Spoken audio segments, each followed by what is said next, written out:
Dear students अस्सलाम वालेकुम। आज जो टॉपिक हम करने जा रहे हैं उसका नाम है स्लोप्स लाइन एंड इंटरसेप्ट्स और ये आपकी थॉमस कैलकुलस की एक्सरसाइज 1.2 का एक टॉपिक है जो हम सॉल्व करेंगे। ठीक है, यानी इस एक्सरसाइज के अंदर जो हम क्वेश्चंस ले रहे हैं वो थॉमस कैलकुलस की एक्सरसाइज 1.2 के क्वेश्चंस हैं। ठीक है, तो देखिए क्वेश्चंस को स्टार्ट करने से पहले हम सबसे पहले जान लेते हैं कि हमारे पास स्लोप और परपेंडिकुलर स्लोप का क्या मतलब है। ठीक है, क्योंकि हमारे पास जो क्वेश्चन है उसके अंदर हमसे यही कहा जा रहा है, क्वेश्चन नंबर 9 से मैं बात कर रही हूँ, उसमें हमसे ये कहा जा रहा है कि हमें स्लोप निकालने हैं गिवन क्वेश्चन का और परपेंडिकुलर स्लोप निकाल के बताना है। ठीक है, तो हम सबसे पहले देख लेते हैं कि हमारे पास स्लोप क्या होता है। स्लोप को हम रिप्रेजेंट करते हैं m से। ठीक है, और इसका फॉर्मूला होता है del y over del x. ठीक है, जिसको आप इस तरह से भी लिख सकते हैं y2 minus y1 over x2 minus x1। ठीक है, तो ये मेरे पास स्लोप का फॉर्मूला होता है। इस फॉर्मूले से हम तमाम के तमाम स्लोप निकालेंगे। और फिर अगर मुझे कहा जाए कि परपेंडिकुलर स्लोप निकालें तो देखिए फॉर एग्जांपल अगर मेरा स्लोप है m, ठीक है, तो उसका परपेंडिकुलर स्लोप क्या होगा, -1/m होगा।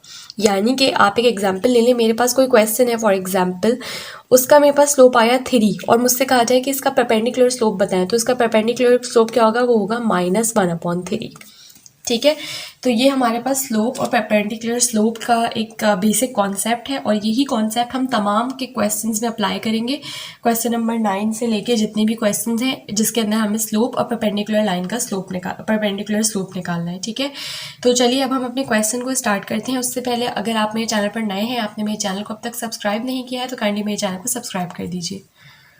स्टूडेंट्स, ये मेरे पास है क्वेश्चन नंबर 9। ठीक है, जिसके अंदर मुझे ए और बी 2 पॉइंट्स गिवन है और उन पॉइंट्स के आगे मुझे उनके कोऑर्डिनेट्स गिवन है। ठीक है, तो देखिए ये मेरा x1 है, ये y1 है, ये x2 है और ये y2 है।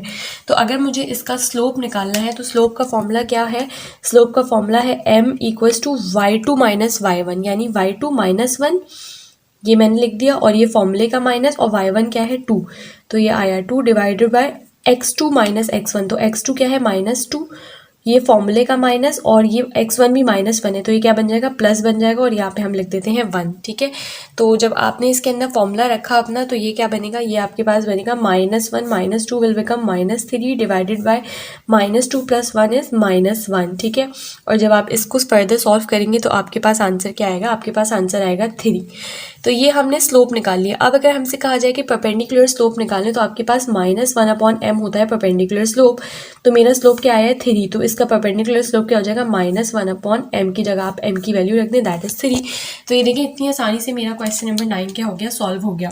अब हमें इसको सिर्फ सॉल्व नहीं करना, हमें इन क्वेश्चंस के ग्राफ भी प्लॉट करके दिखाने हैं। ठीक है, तो ग्राफ प्लॉट करने के लिए मैं इन पॉइंट्स को यूज़ करूँगी और उसके ऊपर जो भी मेरा स्लोप आया है उसको मैं ड्रॉ करके दिखा दूँगी। तो पहले मैं ग्राफ की लाइंस प्लॉट करती हूँ और उसके बाद आपको उसके ऊपर ग्राफ प्लॉट करके दिखाती हूँ। देखिए स्टूडेंट्स, ये मैंने अपनी ग्राफ की जो है वो लाइन बना ली है। मेरे पास मैक्सिमम पॉइंट क्या है, 2 है, तो मैंने 2 तक की मैक्सिमम स्केलिंग ली है, सही है। और अब मुझे पॉइंट प्लॉट करना है, तो पहले मैं ए पॉइंट प्लॉट करूँगी, दैट इज़ एक्स एक्सिस से -1 और वाई एक्सिस से 2। तो देखिए एक्स एक्सिस से -1 ये रहा और वाई एक्सिस से 2 ये रहा, यानी ये मेरा पॉइंट ए आ गया। ठीक है, और बी पॉइंट क्या है, -2 एक्स एक्सिस से और वाई एक्सिस से -1। तो देखें ये एक्स एक्सिस से आपके पास आ गया -2 और वाई एक्सिस से आ गया आपके पास -1। ठीक है, तो ये देखें ये मेरा आ गया है पॉइंट बी, और अब आप इसको जो है वो इस तरह से दोनों पॉइंट्स को क्या करें, ज्वाइन कर लीजिए। ठीक है, तो देखिए ये दोनों पॉइंट्स ज्वाइन हो गए और अब आप यहाँ पे लिख लें कि आपके पास जो स्लोप m आया है इस लाइन का वो कितना आया है, 3 आया है। तो ये मेरे पास क्वेश्चन नंबर 9 जो है वो कंप्लीट हो चुका है। अब हम मूव करते हैं क्वेश्चन नंबर 10 की तरफ। ये है मेरा क्वेश्चन नंबर 10। तो इसका मुझे पहले स्लोप निकालना है। स्लोप का फॉर्मूला होता है m equals to y2 minus y1। तो ये मेरे पास y2 है और ये y1 है, तो y2 क्या है -2, ये फॉर्मूले का माइनस, और ये 1 यानी y1 divided by x2 minus x1। तो x2 क्या है 2, ये फॉर्मूले का माइनस, और ये x1 की वैल्यू दैट इज -2। ठीक है, तो अब आप इसको सॉल्व करें तो क्या आएगा, -2 - 1 इज -3 डिवाइडेड बाय 2, और ये क्या बन जाएगा 2 + 2, ये आ जाएगा आपके पास 4। ठीक है। तो ये आपके पास आंसर आ गया है -3/4 किसका, स्लोप का। अब मुझे अगर इसका परपेंडिकुलर स्लोप निकालना है तो होगा -1/m, ठीक है। तो ये -1 as it is divided by, ये आप इसकी वैल्यू रख दें -3/4, यानी m की जगह आपने m की वैल्यू रख दी। तो जब आप इसको सॉल्व करेंगे तो ये आपके पास क्या बन जाएगा, ये आपके पास बन जाएगा 4/3, ठीक है। तो देखिए ये मेरे पास स्लोप और परपेंडिकुलर स्लोप आ गए हैं। अब मुझे ग्राफ ड्रॉ करके दिखाना है, तो ग्राफ की मैं आपको स्केलिंग भी एक दफ़ा करना दिखा देती हूँ। देखिए हम सबसे पहले इस तरह से ले लेते हैं, हमारे पास मैक्सिमम पॉइंट क्या है, 2 है। तो यानी मेरी स्केलिंग कहाँ तक जानी चाहिए, 2 तक जानी चाहिए। तो देखें ये इस तरीके से मैं प्लॉट करती हूँ अपने ग्राफ को, ठीक है। और इसके ऊपर ये मेरा मैक्सिमम पॉइंट आ गया 2, ये आ गया मेरा 1, ठीक है। ये हो गया -1, ये हो गया -2, ये हो गया 1, और थोड़ा सा आगे हम ले लेते हैं 2, और इसी तरह ये -1 और ये -2, ठीक है। तो अब इसके अंदर पॉइंट ए पहले आप प्लॉट कर लीजिए। पॉइंट ए क्या है, एक्स एक्सिस से -2, तो एक्स एक्सिस से -2 ये रहा, और वाई एक्सिस से 1, तो ये 1, ये आ गया मेरा पॉइंट ए। पॉइंट बी क्या है, एक्स एक्सिस से 2 और वाई एक्सिस से -2, तो एक्स एक्सिस से 2 और वाई एक्सिस से -2 यहाँ आपका आ रहा है, ठीक है। तो ये आ गया पॉइंट बी। अब आप इन दोनों पॉइंट्स को इस तरह से जो है वो क्या कर दें, ज्वाइन कर लीजिए। तो ये थोड़ा सा अब ये प्रॉपर ज्वाइन हो जाएंगी, ठीक है। और इसका जो स्लोप आया है वो क्या आया है, -3/4, वो आप इस तरह से लिख दीजिए, ठीक है। तो ये मेरे पास क्वेश्चन नंबर 10 भी हो गया। अब हम मूव करते हैं क्वेश्चन नंबर 11 पे। स्टूडेंट्स ये मेरा क्वेश्चन नंबर 11 है, ठीक है। अब क्वेश्चन नंबर 11 के अंदर मुझे क्या निकालना है, अगेन स्लोप और परपेंडिकुलर स्लोप निकालना है। तो स्लोप का फॉर्मूला होता है m = y2 - y1। तो y2 क्या है 3 और y1 क्या है 3, तो ये हो जाएगा 3 - 3 डिवाइडेड बाय x2 मेरे पास क्या है -1, और ये फॉर्मूले का माइनस, और x1 क्या है मेरे पास 2, ठीक है। तो ये हो जाएगा मेरे पास 0/-3। तो आपको पता है 0/-3 का आंसर आएगा 0, ठीक है। तो ये मेरे पास स्लोप आ गया है। अब अगर मुझे परपेंडिकुलर स्लोप निकालना है तो वो क्या है -1/m, ठीक है। तो वो हो जाएगा -1/m, क्या आया है m की जगह उसकी वैल्यू रख दी, दैट इज 0। तो देखिए -1/0 क्या हो जाएगा मेरे पास, इन्फिनिटी आएगा, ठीक है। तो इन्फिनिटी यानी ये मेरे पास क्या आया है, अनडिफाइंड आया है। तो आप आगे लिख दीजिए अनडिफाइंड, ठीक है। अब अगला स्टेप मेरे पास क्या है कि मुझे ग्राफ के ऊपर इसको प्लॉट करके दिखाना है। तो देखिए मैक्सिमम पॉइंट मेरे पास 3 था, तो मैंने स्केलिंग ले ली है 3 तक की, ठीक है। अब मुझे क्या करना है, पहले पॉइंट ए प्लॉट करना है। तो पॉइंट ए क्या है, एक्स एक्सिस से 2 और वाई एक्सिस से 3। तो देखिए एक्स एक्सिस से 2 और वाई एक्सिस से 3 मेरा यहाँ पर लाई कर रहा है, ये मेरा हो गया पॉइंट ए, ठीक है।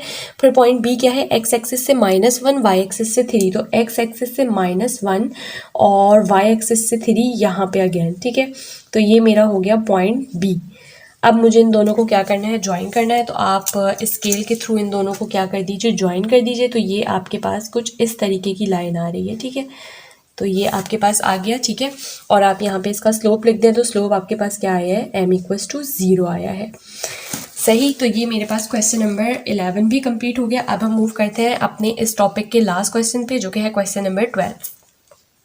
स्टूडेंट्स देखें ये मेरे पास है क्वेश्चन नंबर 12, ठीक है। तो क्वेश्चन नंबर 12 में मुझे अगर स्लोप निकालना है इन 2 पॉइंट्स का, तो मेरे पास फॉर्मूले के थ्रू स्लोप क्या निकलेगा, m = y2 - y1, यानी -2 - 0। तो -2 - 0 डिवाइडेड बाय x2 - x1, यानी -2, ये फॉर्मूले का माइनस, और ये x1 की वैल्यू -2, ठीक है। तो जब आप इसको फॉर्मूले के अंदर रखेंगे ना, तो ये आपके पास नीचे 0 आएगा, ठीक है। तो क्योंकि ये -2 + 2 0 हो रहा है, तो ये आपके पास क्या आएगा, ये आपके पास इन्फिनिटी आएगा, यानी कि अनडिफाइंड आएगा, ठीक है। तो ये आपके पास अनडिफाइंड स्लोप आया है इसका। और इसके बाद जब आप इसका परपेंडिकुलर स्लोप निकालेंगे तो वो होता है -1/m, ठीक है। तो ये हो जाएगा -1/m की जगह m की वैल्यू दैट इज इन्फिनिटी। तो -1/∞ का आंसर आपके पास आता है 0, ठीक है। तो ये हमने क्वेश्चन निकाल लिया। अब हमें ग्राफ के ऊपर प्लॉटिंग करनी है। देखिए मैक्सिमम पॉइंट मेरे पास क्या आ रहा है, 2 आ रहा है। तो मैं यहाँ से इसको ले लेती हूँ -1 - 2, यहाँ से ये हो गया +1 वाई एक्सिस का, और वाई एक्सिस का +2, यहाँ से ये +1 + 2 एक्स एक्सिस का, और ये -1 - 2 वाई एक्सिस का। अच्छा इसमें कोई बहुत प्रॉपर स्केलिंग करने की ज़रूरत नहीं है, सिर्फ और सिर्फ अगर आप इसको ग्राफ पेपर पे ड्रॉ करें तब तो बहुत अच्छी बात है। लेकिन अगर आप किसी रफ पेपर पे कर रहे हैं तो स्केलिंग एटलीस्ट आप थोड़ी सी ऐसी करिएगा कि आपकी जो ये लाइंस बन रही है ना, कि मतलब ये इस तरीके से आ रही है और ये इस तरीके से आ रही है, ये आपकी प्रॉपर पता लगनी चाहिए, ठीक है।